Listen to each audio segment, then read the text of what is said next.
রমজান মাসে তো ইবলিশ শয়তানকে আটকে রাখা হয়, তাহলেও মানুষ কেন এত খারাপ কাজ করে, কেন এত দুর্নীতি করে, কেন এত গুনাহ করে? এর প্রশ্নের উত্তরে হচ্ছে, রাসূল সাল্লাল্লাহু আলাইহি ওয়াসাল্লাম ইরশাদ করেন, প্রতিটি মানুষের ভিতরেই একটা করে শয়তান নিয়োজিত আছে। তো সাহাবীরা জিজ্ঞেস করলেন, ইয়া রাসূলুল্লাহ, আপনার সাথেও কি আছে? তখন রাসূল সাল্লাল্লাহু আলাইহি ওয়াসাল্লাম বললেন, হ্যাঁ, আমার সাথেও আছে, তবে সে আমার অধীনস্থ হয়ে গেছে, মুসলিম হয়ে গেছে, অর্থাৎ সে এখন আমাকে আর খারাপ কাজের দিকে প্রভাবিত করতে পারে না।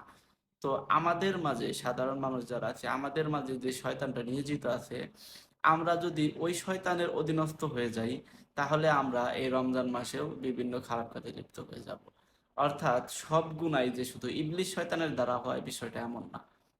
তো এই রমজান মাসেও যারা শয়তানি করে, দুর্নীতি করে, তাদের ভিতরেরকার যে শয়তানটা আছে, তারা ওই শয়তানের অধীনস্থ হয়ে গেছে, যার কারণে তারা রমজান মাসেও শয়তানি করে। আশা করি বুঝতে পারছেন।